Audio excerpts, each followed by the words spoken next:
lot of us as artists move off feeling. Not all the time do we have the words to express that feeling. The issue is you're dealing with people who are giving you millions of pounds, who they need them words. Need the words. They need the words to give you this money. I'm loving this interview. I can't tell stories authentically without honoring my own. What I thought was humility was me playing small. Guilt and shame have no place in the human experience. And so to not love myself is so disrespectful. What's up, everybody? Welcome to a new episode of Human to Human. Every conversation we've had, I leave like better, you know? I am so grateful and excited to be here. I am Stacy Ike. I am a TV host, a podcast host, and entrepreneur based in Los Angeles. I've been hanging around Europe for the past 3 months. I'm obsessed. Only planned to be here a month. Now it's been 3. Time to go home. It's ugly outside now, unfortunately. I was like, oh, it's winter, time to pack. So leaving next week, guys. But it's been an amazing summer here, and before leaving, I really wanted to do a live episode of my podcast, Human to Human. It's been around for 3 years, currently on Revolt Network. You guys check it out. I am deeply excited about vulnerability, about human connection, about connecting our stories, understanding nuances and what makes us us. And so that is what the show is about. And when Adjani and I met, and I binged Dreaming While It's Black, who else has seen the show? Give the claps are necessary, raise it up, yep. It is a fantastic depiction of what it means to be creative, what it means to be black, what it means to be black in Britain, which also you guys really schooled me on because I thought America had its problems. But that's another story for another time. So anyway, I'm so excited that you guys are here for this conversation. I've been really looking forward to talking with Adjani. Right after finishing the show, I FaceTimed him and we went in. And so after that, I was like, let's do this live. So I'd love to invite Adjani up to join me. And you guys give him a round of applause, please. Keep clapping, he's not sitting down yet.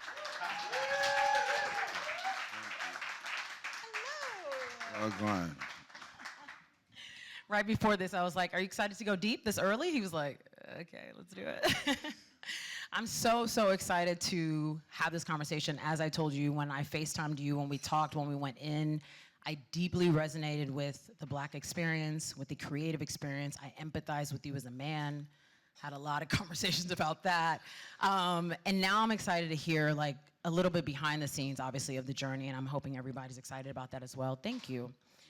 So one thing that we always, I don't know if we always, but I feel like people forget to think about the vulnerability it takes to actually make something and then see it being made. It's like actually experiencing the creativity.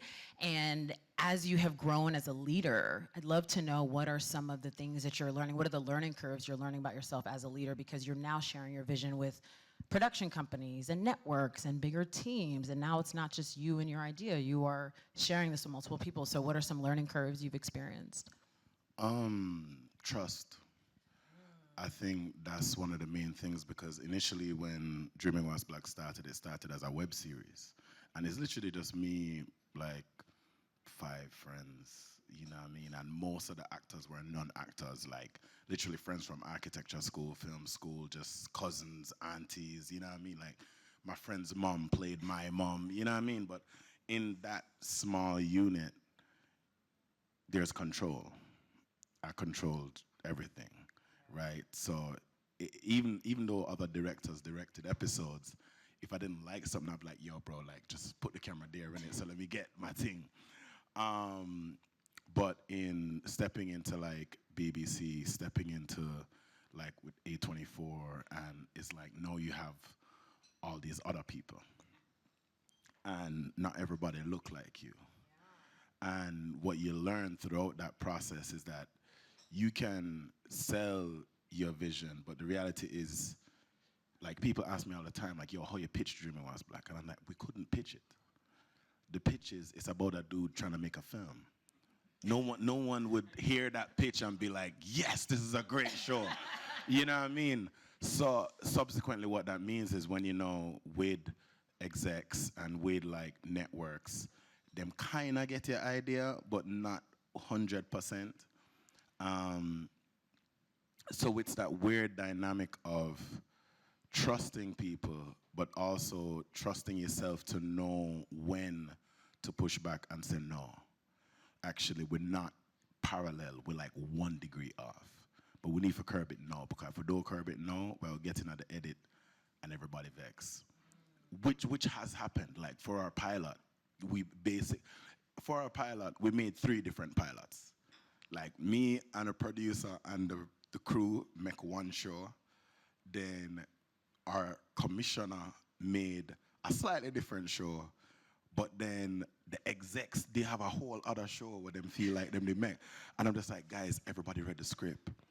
Like, wait, how, you know what I mean? But it's, so that's been a big curve going into the show, especially coming off the back of the pilot, knowing that, yo, like, sometimes you don't know what's best, actually. So discernment is what I've learned in knowing when people are aligned or when I should push back or when I should listen. And when did you decide it was worth it to push? And when did you decide, like, let me let it go? Or how?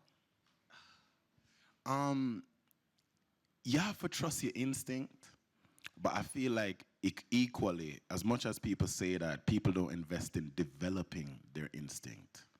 And I think that's the key, is like, if you don't develop your instinct, you're gonna protect things, one word, protect. Like, I've given feedback to people already, and they're like, no, but this has to be there. And I'm like, respectfully, brother, this is not great.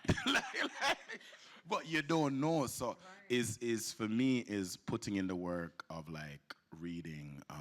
I try to read a lot. I try to explore other art forms a lot to kind of develop my instinct of dissecting why something works.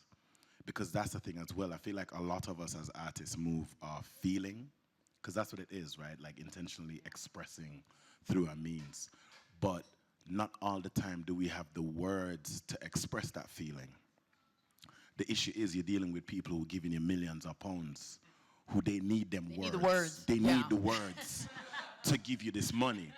So like, actually, I feel like it's developing the language to, and I can give a short example, hopefully I don't overtalk. But like when we were making a web series, so I write the show with Ali. Ali is my writing partner. He's from Whitney in Oxfordshire. So that just tells you Ali ain't black. But I remember we were writing this scene in the web series, and you know, it was like, oh, he wrote this scene where they were having like a makeover day. And like, you know, Kwabena and Vanessa are pampering each other, but then it's like, in the scene he wrote that she put makeup on him. And I was like, yo, bro, black people don't do that, innit?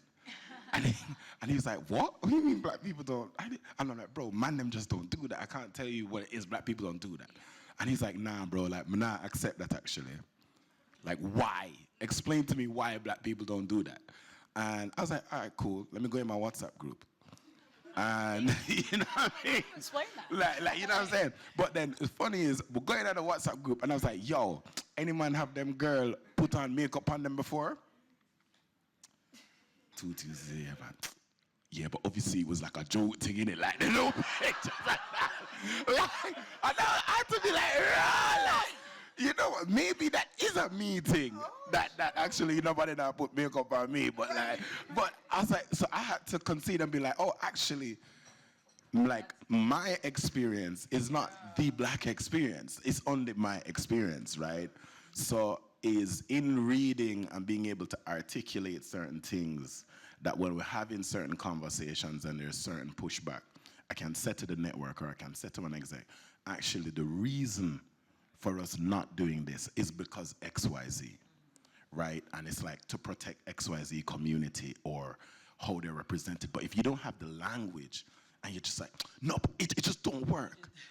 They're like, respectfully, you ain't getting this money until you can tell me how it can work, right? So it's developing the language, actually, I think. So anytime I realize I don't have the language, sometimes I'm like, all right, cool, maybe it is, I don't know. And that's okay as well, so we can now discuss it. I love that. It's really important to get comfortable being uncomfortable as a creative. I feel like we're always, yes, like you said, we are moved by feelings a lot, but it's incredible to be moved with people who help encourage us and teach us and are mirrors for us. Because you brought your writing partner up and the show is so specific, How do you guys balance your perspectives and your tones while co-writing a show like Dreaming Swells Black? It's great because, because we've done it from the web series. There's a level of trust that we now have, and there's a level of acceptance that is had in that he understands that he doesn't know certain things. Cool. But then, to be fair, because we're making a show for the UK, like, now we have a shorthand where we trust each other. So sometimes he might write a joke, and I'm like, bro, this ain't it. And he'd be like, no, trust me. And so sometimes we debate all the time. We'll work for like 6 hours and write one page because we're backing and forthing about like a character joke or like 2 jokes. Or sometimes I might add a joke and he's like, yo, I don't get it. And I'm like, here or not, I'm gonna pull the black joke. No, this is a black joke. But it's like, again, explain it to me. And so it's a real conversation of dialogue. That's super with each vulnerable. Somebody saying, explain that black joke to me. In a safe space, it's not. Because I trust, and we've been friends for years. I know that, like, cool, he's coming from a place of trying to understand so that because that's the joke, when he understands it, when we're go into the room and the execs don't get the joke, he can back the joke. And when he backs the joke, it's different because they don't expect him to back the joke, right? So now it's a whole other thing. But equally the same with both, like when there's certain things which he does, like he writes or he does, and I'm like, yo, I not quite understand it. Like, explain it. So there's a constant communication between us. But the irony is the jokes that we both love, and we're like, this is mastery, are none of the scenes that have gone viral. Like, I'm like, but y'all not see the layers? Like, you know what I'm saying? Like, we wrote, like, for example, like, I remember we did research in the pilot, the joke about offering black, like, the guy's like, oh, give me some film suggestions. And he goes on to make, like, black film suggestions. Color purple for a date. But we literally researched every single black film that has ever won an Oscar to write that joke. And we were like, they don't even realize how we're critiquing the Academy with this thing. Cool? And then the irony of the callback, people thought the callback was, oh, he brought up Shaft to bring up like the whole penis joke. But actually, no, at the time, Shaft was the only black film that had won an Oscar that don't have some kind of rape or thing in it. So that was the callback joke. And I was like, they ain't even gonna see this. But then people laugh at like the surface level. And I'm like, no, but are y'all deep in it though? Like are y'all deep in it? So we've accepted that, yo, like, actually sometimes we're not going to love each other's jokes, but that's perfect because actually those aren't, the jokes that we both love aren't actually the jokes that slap the most. So it's just trusting each other and having that shorthand of like, yo, like, all right, if he's really gonna ride out for this thing, maybe it's good. Right. And same thing for me, where if I'm gonna ride out for a joke, I eventually he'll be like, all right, cool. Okay, first of all, self-trust is so important and key to this moment and to any career and any part of being a creative. What's your relationship with self-doubt? I think to be an artist, you have to have doubt. That's how you learn, right? If you don't doubt, like, if I write a script and think, oh my God, this shit's sick, and next week I think the same thing, is an issue.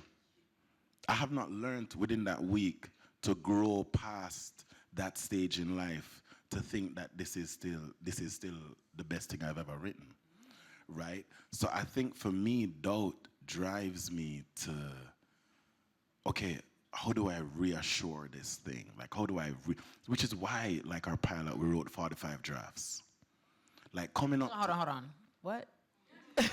45 drafts for a pilot? Yeah.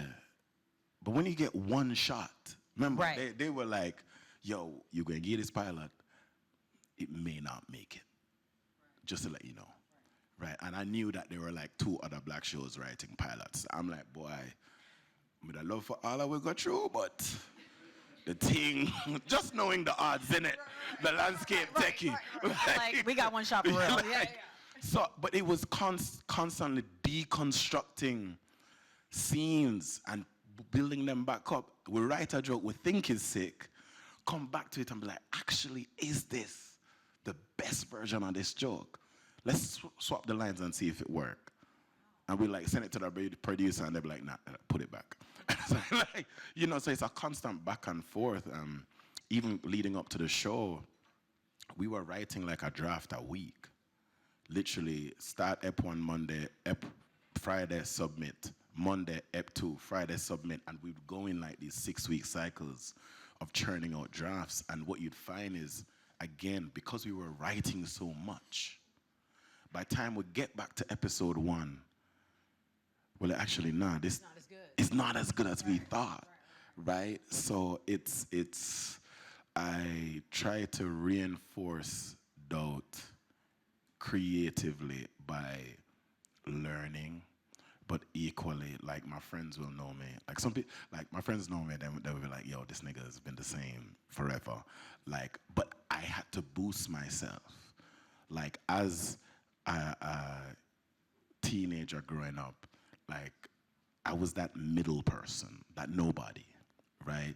So it's like, me dep on the football team, but I'm the goalkeeper, so nobody don't care about him.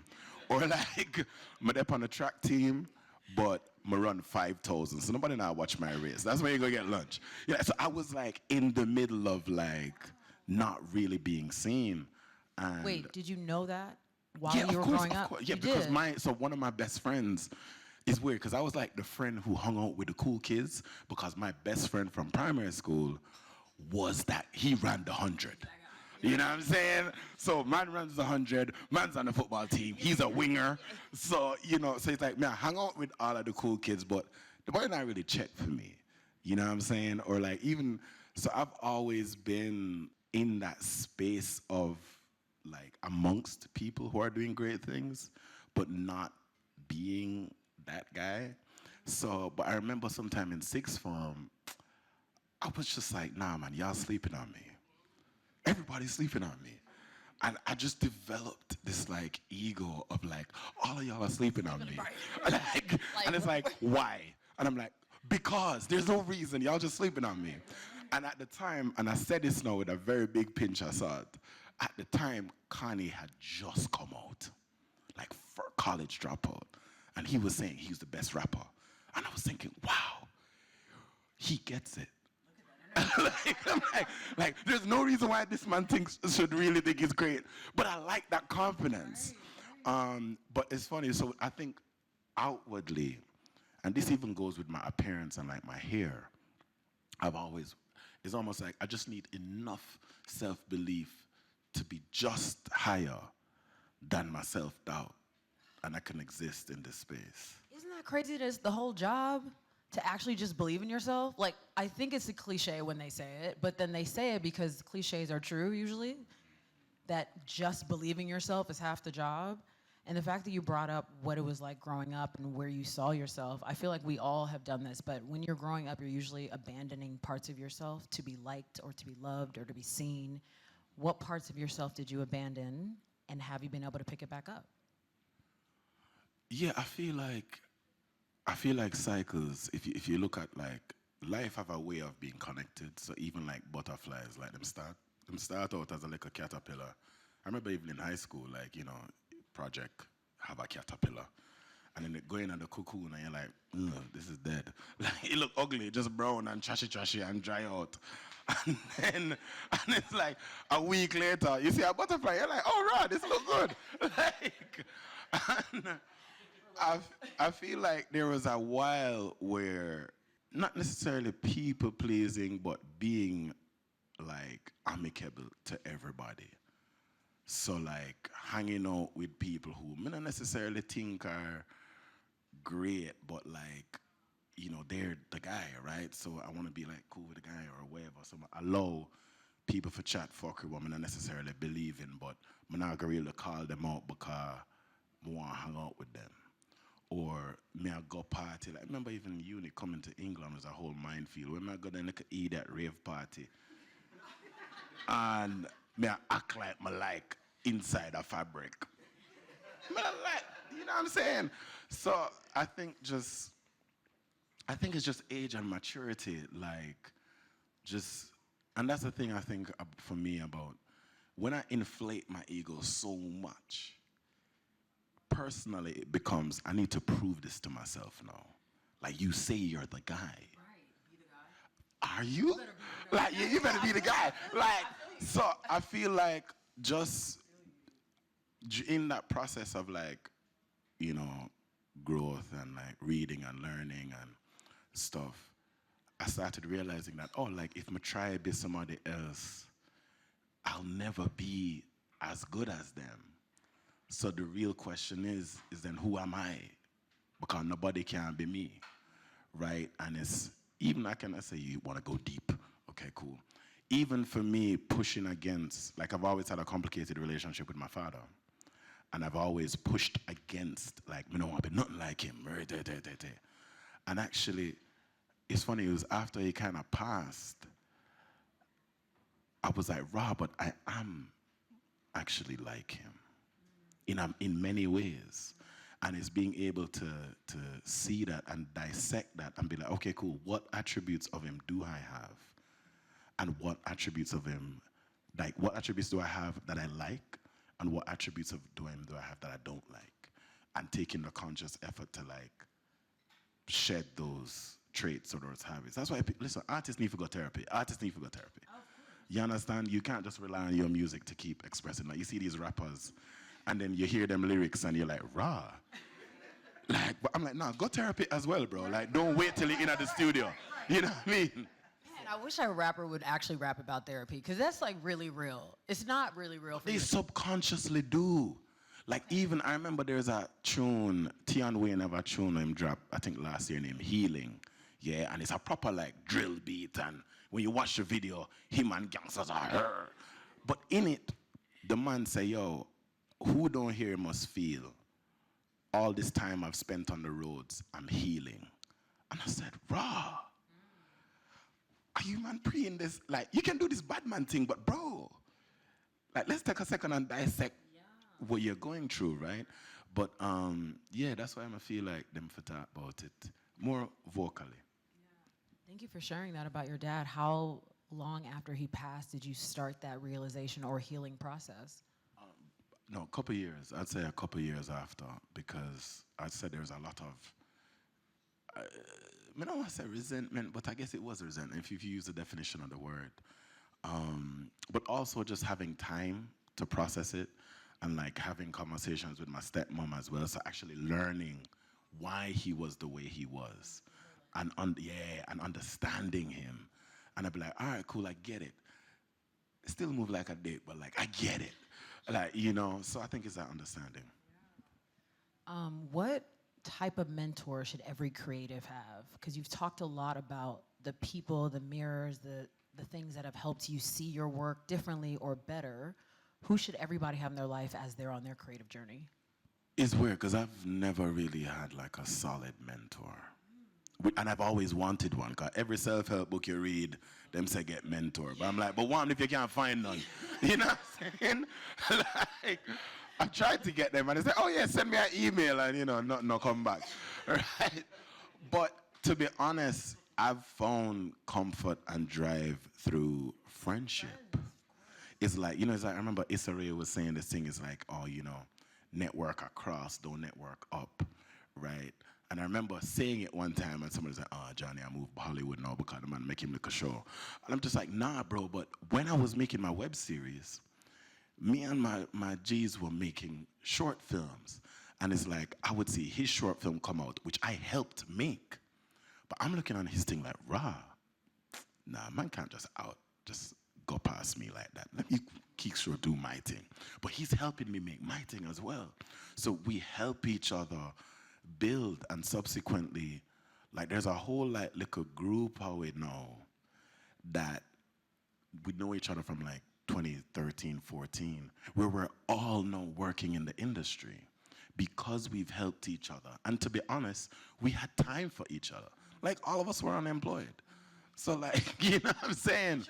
Sure. So I think if you have a mentor, great, that's perfect, but still I find one. But if not, like, it's your partners, it's your friends who uplift you, and not the one them with bad mind. It have to be the one them where try boost your thing, like, not people, like I remember telling someone, oh, yo, I want to make a web series. And they're like, oh, man, I think that's a step back, you know, like you went to film school, innit? Like, do the short film, like, go to festivals. I was like, nah, bro, you know that on the side.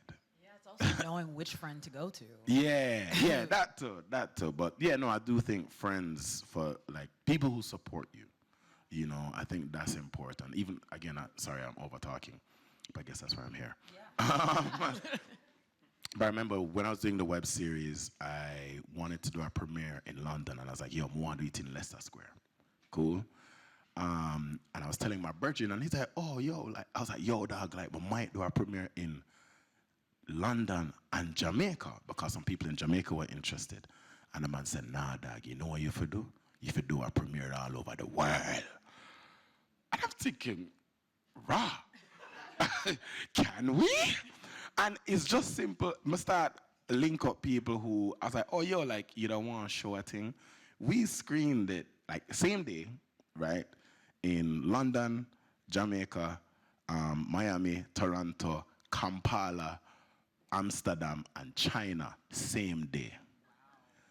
And it was purely just me thinking, oh, maybe this can't work.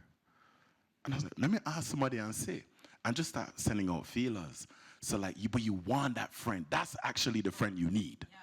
The man who will see your vision and be like, nah, dog, I think too small. Bigger. Like, so even times when I feel self-doubt, and I'm like, yo, dog, like, I don't even know. Man said, dog, are you Adjani, you know, bro? Like, so I think, yeah, that support system of friendship.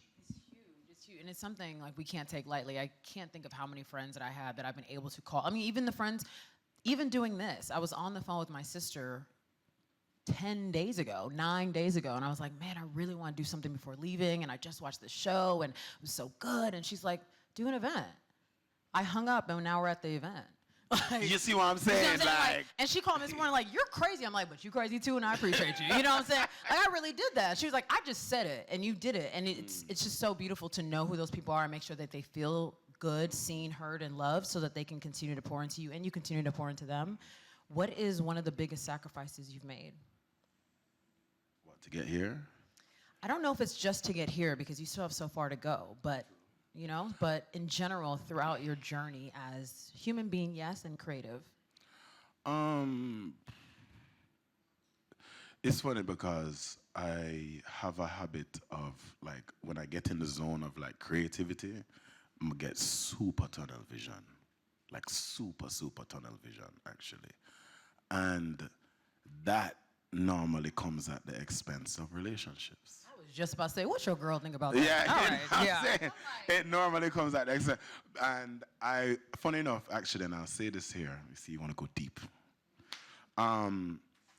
Every major project I've had, I have succeeded because I have had a partner. But that, me and that person were no longer partners by the end of it. Which is... We don't love that. Yo, no, I know. And it's only when like 2020, like, funny, I was like, because after the web series came out, that was like a whole breakdown. And I remember like, yo, dog, like no one noticed the cycle. I'm like, this is crazy. Right. So it's like, I'm starting to go therapy, and, you know, all of them things there. So it's like, maybe you compartmentalize, or, you know, maybe you should check in and, you know, consider other people's feelings.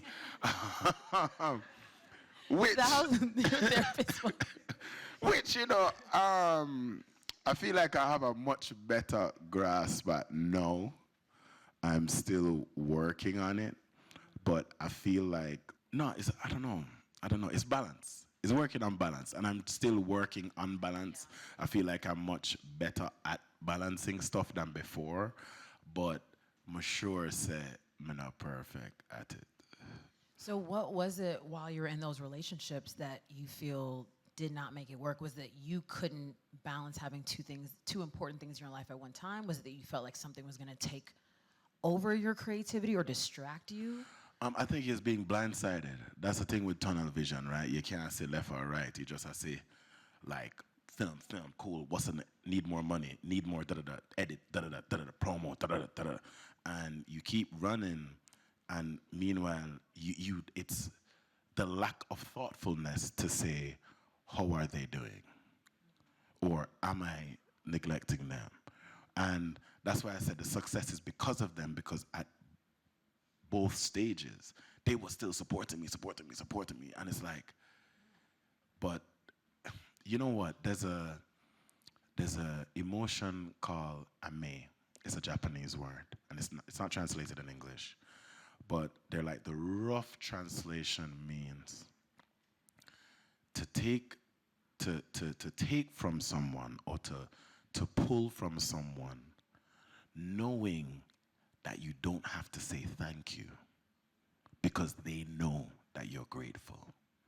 And in their culture, they're saying that's the most like important key to a relationship, that they understand that, you know, you can sometimes you pull and they know that you're grateful, right? And I think for me, whereas I do believe that and that emotion is key, I think it has to be in reciprocity. And that's where the blindsidedness don't work, because I'm doing my thing, and they're supporting me, and I'm like, yo, bless, doing my thing, but I'm not doing the same. And that's where I think it breaks down. Anybody else relate? There's so much silence right now. I'm I like, know, yo, are y'all no, thinking this about is- your ex, or like what happened? I act like That's yeah. real. Yeah, and that's why, funny enough, in the web series, actually, we reflected that. And it's funny because actually, in the same way that rappers like use music for like talk about them feelings, is the same way. So like when I wrote the web series, my ex messaged me and it's like, dude, and I'm like, please, all characters are fictional.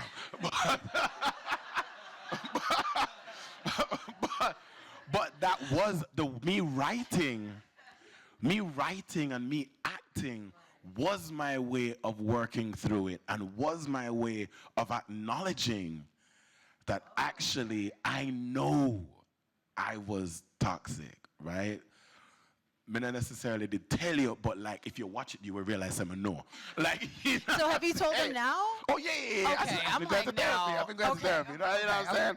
But that's man. It's a thing. Yeah, because actually I'm thinking about your relationship with Vanessa in the show, and how it was a really loving relationship, but at the same time I saw what you as a man was trying to experience as a creative who didn't have the funds to be in a relationship. It seemed it's like you were giving the truth to like, listen, I'm trying to have a relationship and be a good man and make sure I make this happen. That's why I said I really empathize with you, because if you guys remember the scene where he's paying for dinner, I'm really thinking like, oh, this ain't right.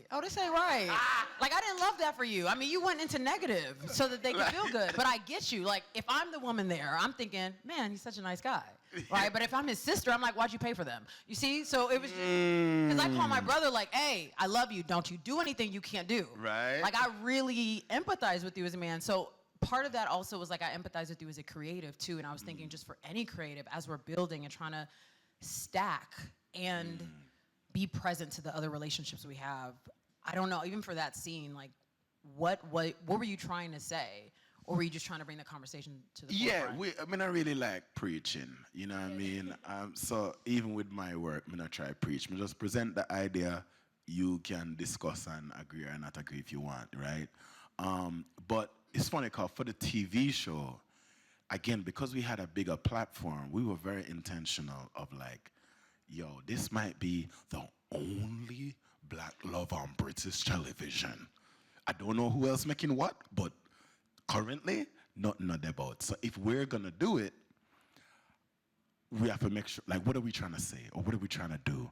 So we didn't want, and that's the issue of representation politics with storytelling, because it forces you to think deeper, right? Because, like, to be honest, a lot of the shit what up on TV is not because people inherently are like, we want to show black people being terrible. it comes from, oh, you need stakes. Every filmmaker here knows fundamentals of storytelling is stakes. But it's like, okay, we need to add stakes. He's poor. Okay, great. We need to add stakes. Single mom. Okay, we need to add stakes. She's a crack addict. It's like, you know what I'm saying? All of a sudden, you know, you watch a show which me not name, and you're watching madness, and you're like, rah, boy. But for us, it was like, how can we depict a fairly decent black man? A black man that black women can root for, but still have flaws, because you need flaws to create stakes and to create tension. And so as much as we wanted to represent like a great like experience, like we wanted black women to watch it and be like, damn, that's a black man. Or even look on them man and be like, yo, why you not watch my hair though, my G?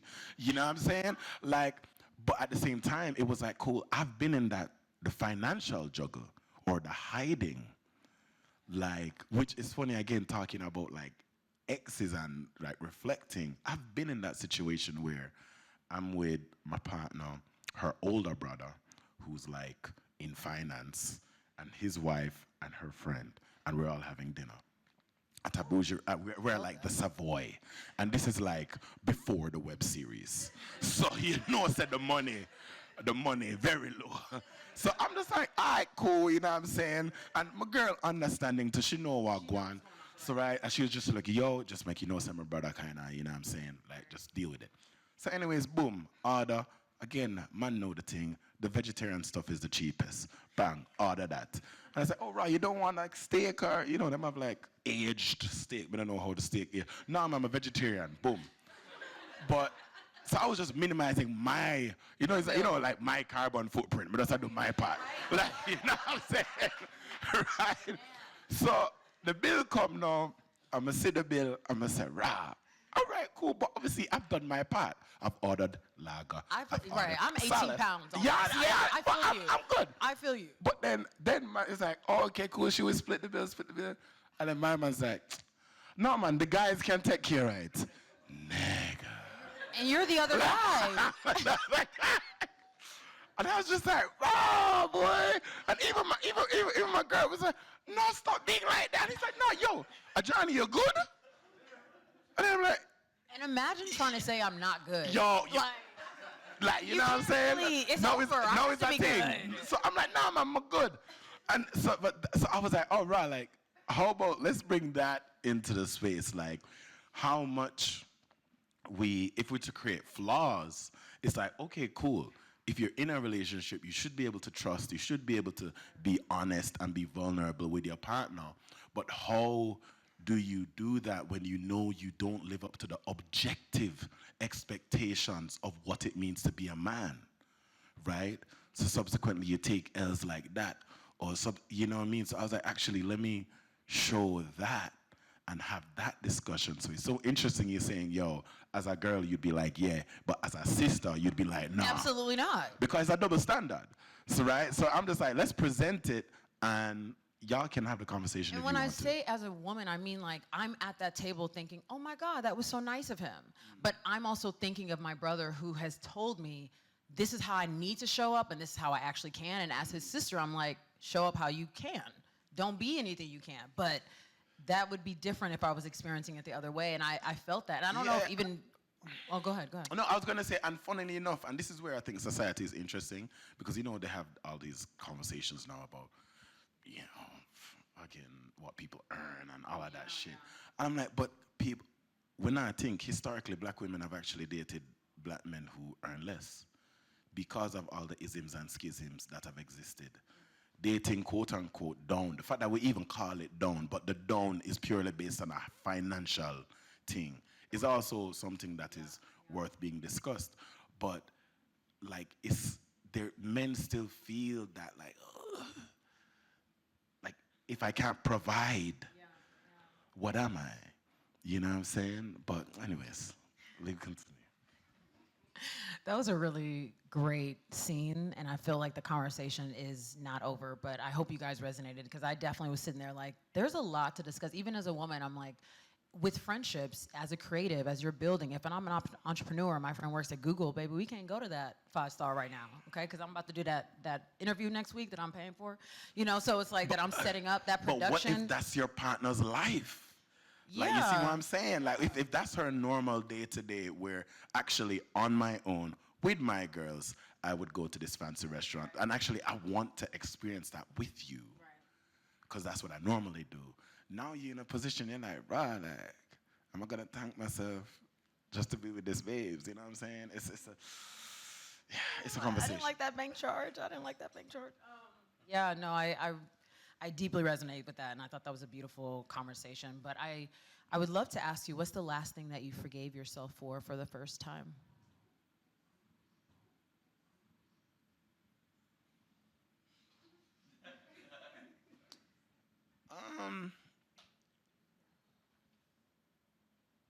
I don't know. I guess for being, like, as I say, I've been like, I've been toxic in super detailed ways, right? And I think I've forgiven myself for that, because I feel like over the years, or with the mistakes I've made, holding the guilt was my way of saying, this is my punishment for what I've done, because actually I'm fine other than that. Meanwhile, this person is hurting for something that I have actually done to them. So if I hold this guilt, this is some subverted way of I'm punishing myself for this, because that's the only punishment I'm gonna actually get. And I feel like, I guess, throughout therapy and so on, I've forgiven myself for that.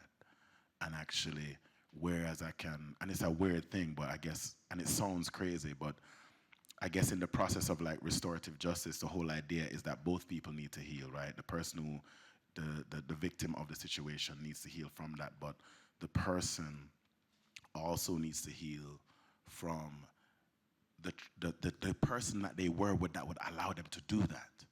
So I think that is what I've forgiven myself for. Thank you for sharing. I feel that. I get that. And lastly, what is an experience that you've had that while you were in it, it felt like you were drowning, but later you realized it taught you how to swim? You really need to send them a question beforehand so I can't see but I've never done that. Honestly, making the show, like big man thing. No, because, you know what I'm saying? Like, let me tell you something, like, and this is for any filmmaker here, I used to say as well, oh yeah, all filmmaking is the same shit, different budget. Nah, dog. When you're in the machine and you're running 6-7 weeks, 6 days a week, I'm the lead actor, so I'm in most scenes. I'm in every single day. And something might happen, like COVID. Cool, that means that actor's out, but we're still going for shoot. So overnight, I'm working a 12-hour shift, going back to the hotel, rewriting scenes till like midnight with the director, to try go sleep, wake up back at 5, for be back on set at 6, and do that again. And there was a point where I was just like, yo, this whole thing might get fucked, I don't even know. Because I can't even see it now. But that's why, again, I think it's important to surround yourself with like real supporters, people who you can trust, people who, like, there's a point where, and I just tell Ali, I was like, yo, brother, you have to just watch, like, come on set and make sure I say everything, because I can't see nothing again. So it's important to have those people around you, but I feel like in the end, like, no, I can categorically say, cool, I'm a showrunner. I can make a TV show. We can clap for. Confidently know that. You know what I'm saying?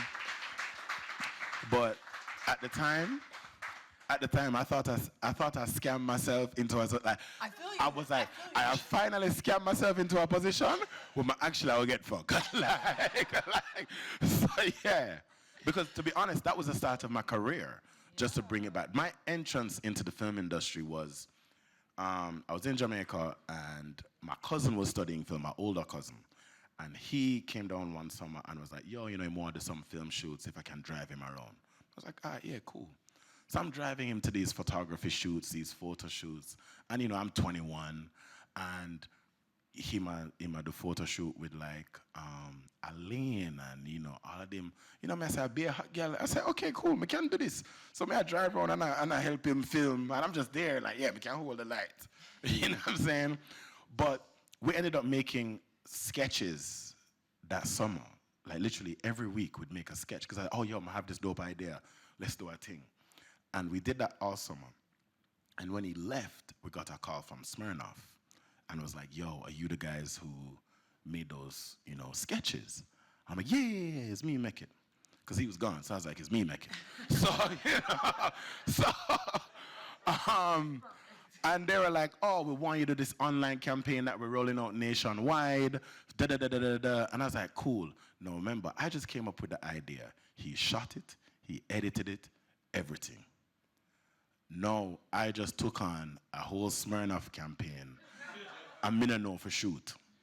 I'm literally, this is BBM. I literally said to my BBM, I said, yo, dog, if you can go up on Skype, because I have a shoot Monday and you need to teach me how to use a camera. And over Skype, he taught me how to use a camera, and then over Skype, he teach me how to use Final Cut Pro. And that was my first job. So I finessed my way in the industry. So I'm used to like chatting shit and then just figuring it out after. But, you know, that point, during the TV show, there was a point where I was like, cool, I've finally, like, done too much. Like, but we're here, so we'll give thanks. You know what I mean? I love that. I'm actually really proud of you for not only recognizing where you've come from and how you've come, but for coming to this part and identifying that that was a huge challenge and you did it. So congratulations on that. That's huge. That's huge. Thanks for watching this episode of Human to Human. If you like this episode, make sure you subscribe, leave a comment, and share with a friend. Check out our playlist for new episodes of the show. And remember, curiosity is the pathway to consciousness. So let's take the next step together.